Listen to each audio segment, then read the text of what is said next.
Why did you guys pick the winner? I mean, what skills did he have that stood out above the other candidate, and why was he exceptional? I mean, they've all been very good today, but I think just the finished article really with the game. Right. I mean, he scored very well in the early stages, so he obviously knew the basics, and ultimately it's what he put on screen. Right. He'd added more complexity. For me, this candidate has really shown the best understanding of gameplay and what's required to make a game. And the difficulty curve of this game is excellent, and the mechanics that he'd added really added to the bare bones system that we'd given him. Yeah. So he obviously had a really good understanding of appreciation of game design, and that's what people are looking for. Yeah, definitely. You know, just because you're a programmer doesn't mean you shouldn't understand what makes a good game. Yeah. Okay, cool. I mean, what about the runners-up? I mean, what skills did they show that that will provide them with a great standing when it comes to entering the games business full time? I think that every candidate we saw today, usually the finalists that come through, every single one of them will make an excellent programmer and will go on to have a good career in the games industry. But what we were looking for was the star. Yeah, definitely. So, picking the person that was head and shoulders above the rest. But yeah, they were all very good, and they will all go on to achieve great things, I'm sure. Yeah, they'd all done the basics correctly. They all answered questions fairly intelligently and plenty of insight. Okay, cool. So overall, how was the calibre of candidates this year? I mean, were there any specific trends that you guys noticed coming from the candidates, or? I wouldn't say trends so much. It's just, I suppose the volume was enormous, I think, this year. So that's very encouraging. Obviously, picking from a larger base to begin with. Yeah. So it's really just good to see more people being interested in games business, understanding what it takes to get into it. Yeah.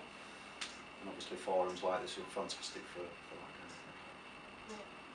Yeah. I was a little bit concerned at stage one, right, because we had over 100 entries, and I think the score at stage one was out of 30, right, and the average score achieved was around 3.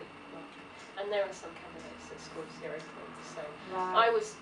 I was despairing a little bit at first, but we picked the top people from the first stage, and they've all produced good demos. Some people unfortunately didn't really have time because of the workload for third year. Of course, yeah. It's unfortunate that they weren't able to put as much time in it as they would have liked. Most candidates had 7 days and spent 7 days on it, and they produced very good demos, fixed bugs, and made a complete game out of what we'd given them. A lot of candidates don't seem to get the whole difficulty curve. They're making their games far too difficult for people to play the first time. There's no helping hand to explain to people what they're meant to do. But that's the kind of thing that they'll learn with experience. So. Yeah, okay, definitely. And brings me on to a final question. What are your guys' opinions about the Livingston report? Well, yeah, I mean, I think it's excellent that people are starting to recognise that these skills need to be taught to our young people coming up through the education system at the moment. I think it's really disappointing that up till this point we haven't really addressed computer science in schools, and I would love to increase the diversity in the games industry. We can't do that at the university level because we're losing those candidates before they've even left school.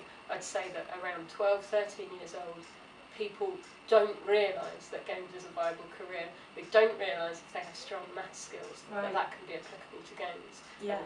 So I think it's excellent that we're going to start teaching computer science in schools. Definitely. Yeah, I mean, I've nothing but praise for the initiative. I mean, today is a good example of it. I mean, we had a guy with very, very strong maths skills, did a comp science course for the first year and then changed to games, and certainly nothing against the comp science degrees, quite the opposite. I very often find that they're of higher standard on average than the games courses, some of them, but nevertheless he wasn't even aware that he could apply his, you know, AAA star Right. maths Yeah. info to leverage that in the games business. So that's, from a technical guy, that's quite astounding Yeah. that he didn't know that at sort of secondary school. So Yeah, so definitely. fantastic. The sooner the better. Fab. Well, thanks guys. Thanks a lot for today, and thank you for your time, and it's been good fun. Thank you. Thank you.